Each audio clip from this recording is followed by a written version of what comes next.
sustituye los fondos de pensiones. Pero no solamente eso, sino que se desvía de distintas formas los fondos. En la Universidad de Guanajuato, hace más de 10 años, estábamos en un seminario con el Sindicato de Personal Académico y llegó un maestro diciendo: oigan, tengo un problema, me quería jubilar, ya tenía los 30 años, pero nada más le reconocían 18 años. ¿Qué pasó? La universidad no le entregó al ISSSTE las aportaciones, pero el compañero tenía los descuentos. Entonces, el problema de la falta de recursos para pagar las pensiones es responsabilidad del Estado, es responsabilidad y obligación del patrón. Si llegamos a una reunión y les decimos a los jubilados: no hay dinero para pagarles, y ellos piensan que les pagan con lo que está llegando del presupuesto, pues entre que se depriman y se infartan. Si están conscientes de que es una deuda que tiene el Estado porque estuvo aportando durante tanto tiempo y que colectivamente se hizo un fondo que debió de haber dado un rendimiento.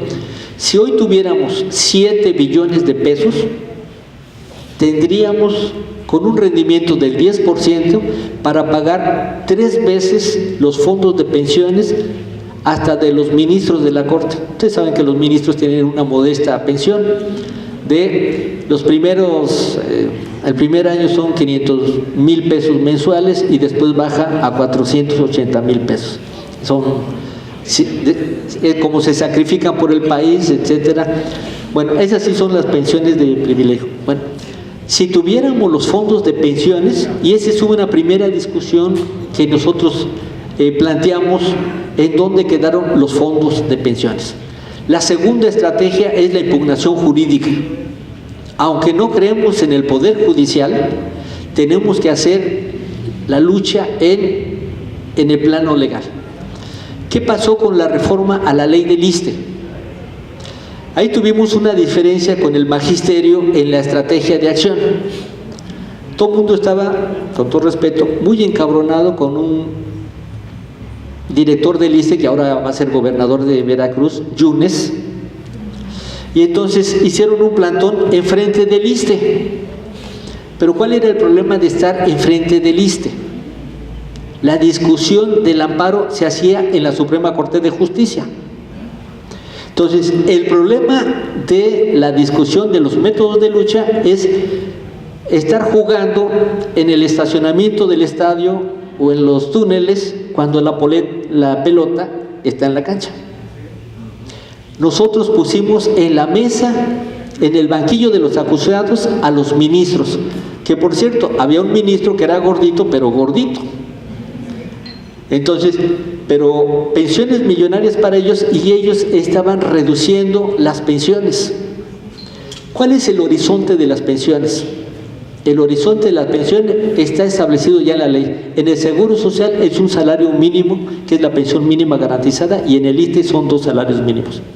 Entonces, el tema de la impugnación jurídica, el movimiento en términos de la lucha, me parece que es muy importante, dándole el contenido. El otro punto que me parece muy importante en las estrategias es la acción legislativa. En la lucha contra la reforma a la ley del ISSSTE, metimos la discusión en los estados. Aquí no recuerdo cómo quedó la discusión, pero los maestros y los compañeros del ISSSTE, hubo una reunión incluso de varias organizaciones, pero lo que nosotros promovimos es en todos los congresos sacar puntos de acuerdo para que se respetaran los derechos adquiridos de los trabajadores. En algunos lugares, en Chihuahua, que yo estuve, a mí me impresionó porque los defensores de las pensiones en Chihuahua fueron diputados del PAN. Yo me quedé con los ojos. Pero en otros estados se metió la discusión. La estrategia legislativa, ahora acaba de mandar un mensaje un diputado de Morena allá de Veracruz, pidiendo que fueran a respaldado porque iba a meter un punto de acuerdo sobre los maestros. El punto fundamental de la acción legislativa es que los legisladores lleven a la Cámara la voz de los trabajadores. O sea, nosotros hemos logrado que en la Cámara de Diputados, en las comisiones, se abra espacio para que hablen los jubilados o que hablen los compañeros del sector, porque nada más hablan los diputados y los diputados no saben. Entonces, la presidenta de la Comisión de Seguridad Social ahora, Araceli Damián se llama, es investigadora del Colegio de México, estudia los programas de la pobreza, pero de seguridad social no entiende nada. Entonces, ahí, bueno, yo tengo más de 40 años en la lucha y trabajando estos temas. Entonces, aquí el tema de la acción legislativa es obligar que los legisladores abran la discusión y antes de votar consulten a la gente. O sea, un representante popular debe de responder. Hoy estamos planteando una consulta para que primero se asegure el pago de jubilaciones y pensiones. ¿Qué significa eso de asegurar el pago de las jubilaciones y pensiones? Pues significa que la nómina de los jubilados se etiquete como gasto no programable. El presupuesto tiene dos renglones, el gasto programable y el gasto no programable. El gasto programable, Hacienda mete las manos, o finanzas de los estados mete la mano. En el gasto no programable no puede intervenir ni Hacienda ni la Secretaría de Finanzas de los estados. Entonces, que se etiquete, o sea, yo me voy a jubilar, entonces me debe el Estado de cubrir la jubilación y la pensión, y eso debe de estar como una obligación presupuestal el pago íntegro. Segundo, que se recuperen los fondos de jubilaciones y pensiones de las AFORES, que se nacionalicen. Y está la discusión de la creación de un banco de la seguridad social, no para manejar cuentas individuales, sino regresar al régimen público, solidario, integral y redistributivo. Porque ahora con 3 billones se podría hacer un tipo de funcionamiento. Lo que acaba de decir Gustavo se discutió hace 25 años. ¿Qué se hace con los fondos de pensiones? Hay que crear refinerías. Eso se discutió hace 25. Hay que hacer una industria químico-farmacéutica nacional. Hay que hacer una industria automotriz nacional. O sea, nada más en el caso de la industria químico-farmacéutica, que es de lo que más manejo, nosotros no solamente podríamos aumentar 1000% el abasto de medicamentos y ahorrar, generaríamos un trabajo altamente calificado, generaríamos además un desarrollo técnico-científico. ¿Y qué más? Soberanía sanitaria.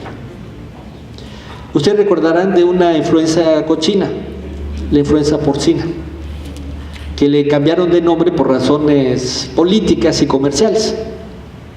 Pero la influenza aviar es porque en las aves se muta un virus por las formas de creación o el criadero de los animales.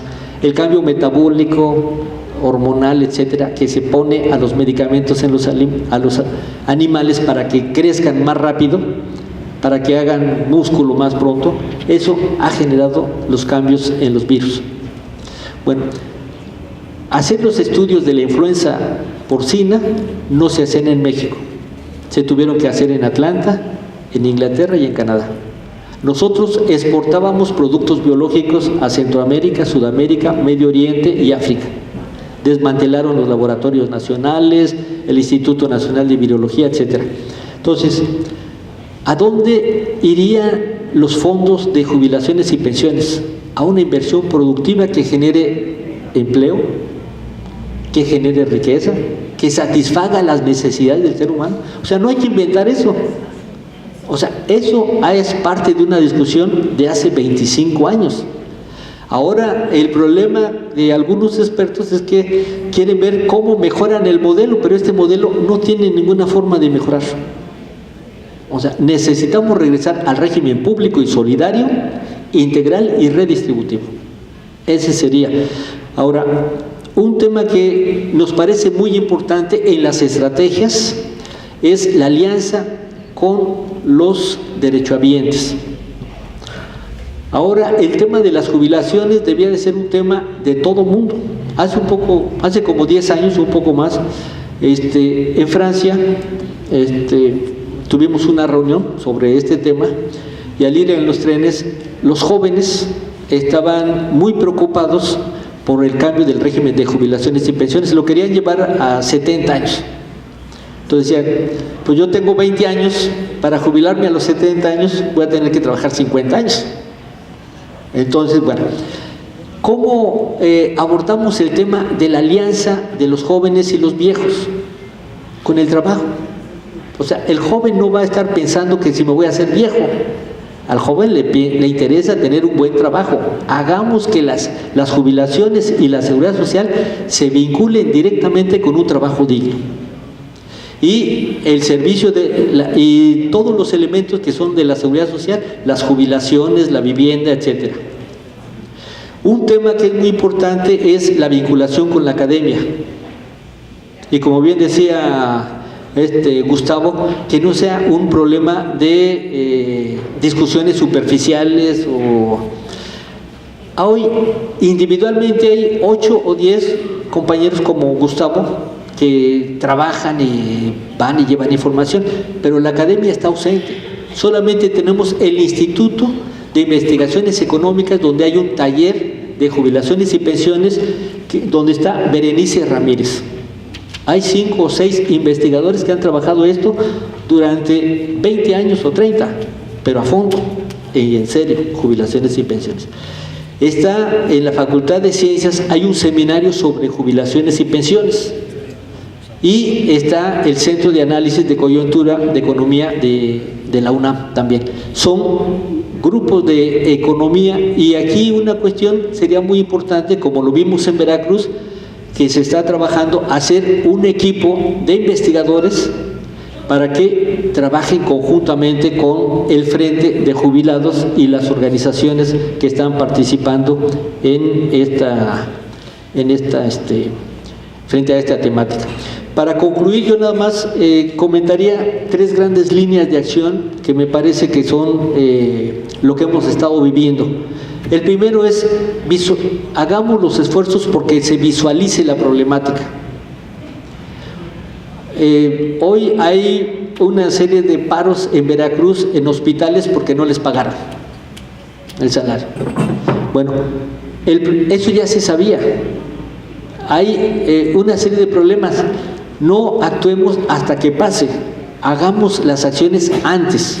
No esperemos a que desaparezcan el 10º transitorio y el 11º y vinculen el pago de las pensiones con el presupuesto. Actuemos anticipadamente. ¿Por qué nos movemos en octubre y en abril? Porque en octubre se discute el presupuesto y hay el espacio para discutir las reformas legislativas. O sea, necesitamos actuar con oportunidad política, y para eso tenemos que hacer la visualización antes de que se apruebe. Entonces nosotros comenzamos cuando se presenta la iniciativa, pero nosotros ya teníamos 3 años movilizándonos en contra de la reforma al 4º constitucional y el cambio a las jubilaciones y pensiones que el Fondo Monetario tiene 10 años y la OCDE recomendando. La recomendación es ahorra para pagar tu pensión, pero para que tengas una pensión más o menos decente necesitas tener del 25 al 30% de tu salario de contribución. Entonces, el segundo punto es necesitamos legitimar las demandas. Hoy la lucha, por ejemplo, por la basificación en el sector salud aparece como un conflicto entre los trabajadores precarios del Seguro Popular y los trabajadores que tienen base. Y la discusión del apoyo a los jubilados, dicen, es que son los que se están llevando el dinero. Entonces, tenemos que hacer legítimas las demandas de la jubilación y el derecho a la salud de todos, con toda la explicación, y una cuestión que es muy importante, que la gente no cree que se está privatizando. O sea, hay compañeros en el sector salud que ahora ya está privatizado el servicio de laboratorio, está concesionado con nuevas formas el servicio de laboratorio, y dice, no, es que esto no es privatización, porque están pensando que privatización, dice un letrero, se vende y se compra. es la mercantilización. Ahí hemos tenido un rezago en la explicación de por qué se está privatizando, y el otro punto muy importante, por qué es mejor lo público que lo privado. En el caso de salud es mucho más sencillo. El criterio de atención médica en un hospital privado, ¿cuál es? La ganancia. El criterio de atención en un hospital público es el problema de la salud, y las determinantes son las condiciones en que se trabaja. Pero se ha generado una campaña de que el servicio privado es mejor. Cuando no los alcanzan a resolver el problema, se van al sector público, y tenemos un porcentaje grande. El caso más ejemplar de lo que es el sector privado es Estados Unidos. Hay una película que se llama Sico, no sé si la han visto, es Sico, ¿cómo se llama? De este hombre, en donde habla del sistema de salud de Estados Unidos, que es terrible, porque el sistema es privado. Y finalmente necesitamos organizar la protesta. Yo creo que la organización de la protesta la tenemos que hacer en términos de las condiciones. Hoy necesitamos revisar la organización y las formas de participación en términos generales. Y frente a eso, creo que necesitamos repensar el sindicalismo. Estamos con un sindicalismo que ha sido golpeado por el modelo neoliberal, pero también ha sido golpeado por la precariedad del pensamiento. Yo digo, no hemos puesto el centro de la atención en los sindicatos en la discusión de lo que es la revaloración del trabajo. Tenemos más de 100 años de que se estableció la jornada de 8 horas en el trabajo. Hace 100 años, un poco más de 100 años, ¿en cuánto tiempo se producían 100 zapatos? Ahora, en menos tiempo, con menos esfuerzo y con menos costo, se producen más satisfactorios. La revolución técnico-científica no ha sido para satisfacer las necesidades humanas. Hoy un tema del sindicalismo es la redistribución de la riqueza. La redistribución de la riqueza modificando el empleo, con la reducción de la jornada laboral. Todavía en los 90s la discusión internacional frente a la crisis era la reducción de la jornada de trabajo. Hoy lo que tenemos es una mayor concentración de la riqueza a costa del empleo y del salario. Y el sindicalismo no está actuando sobre este terreno, con los trabajadores en activo y menos sobre los jubilados. Hoy este esfuerzo que me parece muy importante que se está comenzando a hacer es abrir un espacio para que los jubilados tengan un lugar y un papel protagónico en la defensa de los derechos sociales de los activos y de los mismos jubilados. Y finalmente yo terminaría con que ahora una perspectiva que también es muy importante es la acción internacional. Hace una semana, 2 semanas, en Brasil hubo una jornada en defensa de las jubilaciones y pensiones.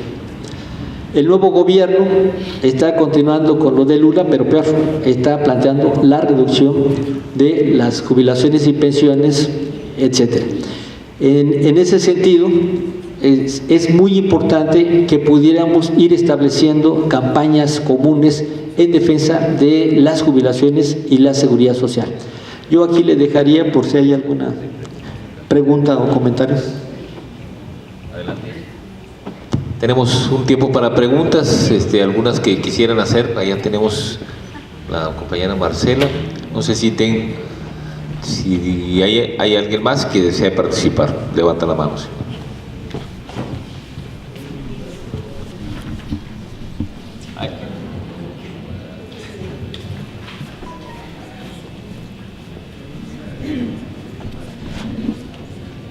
Buenos días. Referente a lo que dice de la salud, yo le voy a platicar mi experiencia.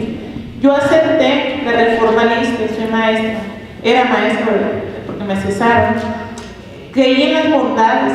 Yo siempre digo al magisterio que nosotros y como mexicanos somos gente buena, gente noble, que no tenemos la mente maquiavélica de estos políticos y el gobierno que tenemos en la actualidad. Creí que la reforma de ISSSTE estaba bien para mí, ¿no? Lo creí en mi sindicato. Pero en el 2013, el 7 de junio, a las 6 de la mañana, me dio un dolor muy fuerte en el estómago. En la tarde fui al ISSSTE, dijeron que era colitis, me tuvieron toda la tarde en urgencia, un servicio como si uno fuera, no sé, no ser humano.